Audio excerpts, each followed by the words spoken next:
বাঘেদের গর্জন চলছে। রিজওয়ানের 95 রানে ভর করে আফ্রিকাকে হারিয়ে চ্যাম্পিয়ন বাংলাদেশ দল। একের পর এক ম্যাচ জয় এই দলটি যেন অপ্রতিরোধ্য। তামিমের নেতৃত্বে ছুটেই চলছে দলটি। আরও এক ম্যাচ, আরও এক জয়ের গল্প নিয়ে বিস্তারিত থাকছে প্রতিবেদনে। জিম্বাবুয়ের মাটিতে অনুষ্ঠিত ত্রিদেশীয় অনূর্ধ্ব-19 ওয়ানডে সিরিজে দুর্দান্ত পারফরমেন্সে চ্যাম্পিয়নের মুকুট জয় করল বাংলাদেশ যুব দল। আজ হারারে স্পোর্টস ক্লাব মাঠে অনুষ্ঠিত ফাইনালে শক্তিশালী দক্ষিণ আফ্রিকাকে 33 রানে হারিয়ে শিরোপা নিশ্চিত করেছে তারা।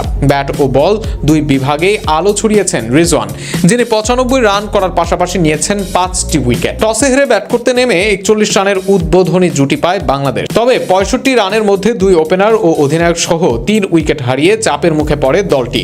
জাওয়াদ আবরার করেন 21, রিফাত বেগ 16 এবং অধিনায়ক আজিজুল হাকিম ফেরেন মাত্র 7 রানে। তবে চতুর্থ উইকেটে দলকে স্থিতিশীল করেন কালাম ও রিজওয়ান। দক্ষিণ আফ্রিকার বোলারদের সামনে অবিচল থেকে গড়েন 117 রানের গুরুত্বপূর্ণ জুটি। কালাম 6টি চারের সাহায্যে 75 বলে 65 রান করে ফিরলেও অপর প্রান্তে সেঞ্চুরির পথে এগোতে থাকেন রিজওয়ান।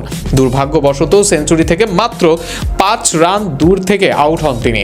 তার 96 বলের ইনিংসে ছিল 10টি চমৎকার চার। এই ব্যাটারের ফেরার পর শেষ দিকে ঝড় তোলেন এমডি আব্দুল্লাহ ও সামিউন বশির। আব্দুল্লাহ 29 বলে 38 এবং সামিউন 8 বলে অপরাজিত 13 রান করে বাংলাদেশকে নিয়ে যান চ্যালেঞ্জিং 269 রানে।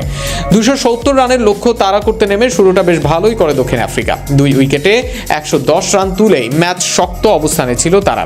কিন্তু এরপর আক্রমণে আসেন রিজওয়ান ও লেগ স্পিনার স্বাধীন ইসলাম। নিয়মিত বিরতিতে উইকেট হারিয়ে প্রোটিয়ারা আর ঘুরে দাঁড়াতে পারেনি। দলের পক্ষে সর্বোচ্চ 40 রান আসে আদনান লাগাদাইনের ব্যাট থেকে। এ জয়ে বাংলাদেশ অনূর্ধ্ব-19 দল প্রমাণ করলো প্রতিপক্ষ যেই হোক, সঠিক পরিকল্পনা ও লড়াকু মানসিকতায় তারা পারদর্শী।